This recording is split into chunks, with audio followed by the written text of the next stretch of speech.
Kenapa sih banyak orang yang mengaku intelektual, profesor, doktor, akademisi, pengamat, tapi kerjaannya cuma nyinyirin Jokowi dan Gibran?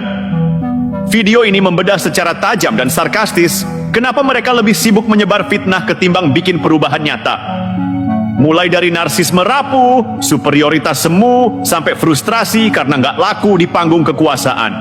Semua dibongkar tuntas pakai pisau analisis psikologi, sosiologi, dan politik. Kalau kamu masih percaya bahwa yang paling pinter pasti paling bener, video ini wajib kamu tonton.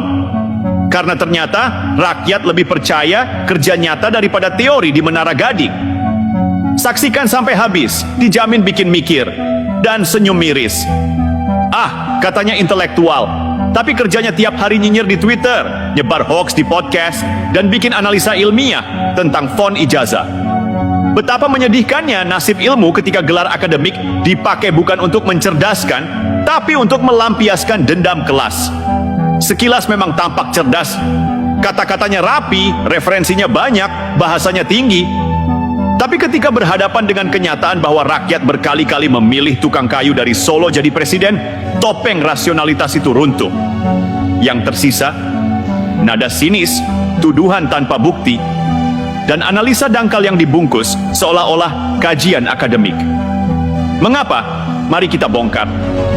Bukan karena Jokowi tidak layak, tapi karena dalam kepala para intelektual tersingkir itu, Jokowi tidak sesuai imajinasi mereka tentang seorang pemimpin. Ia terlalu sederhana, terlalu membumi, tidak elitis, tidak gagah seperti narasi bangsawan di kepala mereka.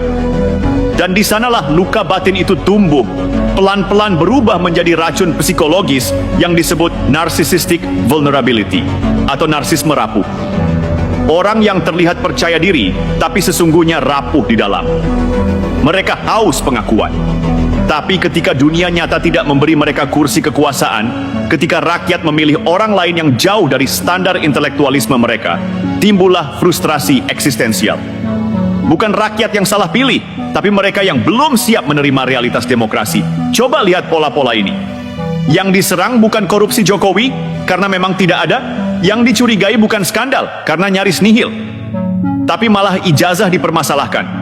Font jadi bahan olok-olok. Kertas buram dijadikan dasar kecurigaan akademis. Padahal Universitas Gadjah Mada sudah bicara, itu asli. Tapi tetap saja mereka tidak terima. Kenapa? Karena yang mereka lawan bukan ijazah, tapi fakta bahwa seorang seperti Jokowi bisa mengalahkan mereka 2 kali. Disitulah penyakit itu tumbuh, superioritas semu. Superioritas semu adalah ilusi bahwa kita lebih hebat dari orang lain hanya karena punya gelar, hafal teori, atau bisa berbicara rumit. Tapi ketika harus membangun kepercayaan publik, ketika diminta memimpin ribuan orang, apalagi negara, mereka lumpuh. Pintar teori, tapi nol praktik. Dan bukankah ini ironi paling menyakitkan? Di bidang politik, ilmu tidak cukup tanpa kepercayaan publik. Rakyat tidak memilih gelar. Rakyat tidak butuh profesor untuk bisa makan, untuk bisa punya pekerjaan, atau untuk jalanan mereka di aspal. Yang mereka butuh adalah pemimpin yang mau kerja, bukan pemikir yang sibuk berdebat soal konsep dan tafsir.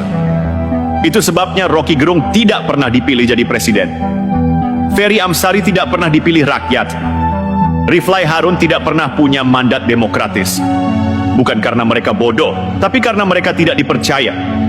Dan sayangnya, sebagian dari mereka tidak bisa menerima kenyataan ini. Mereka lebih memilih membenci daripada memperbaiki diri. Lebih memilih menyebar narasi miring daripada membangun panggung kontribusi nyata.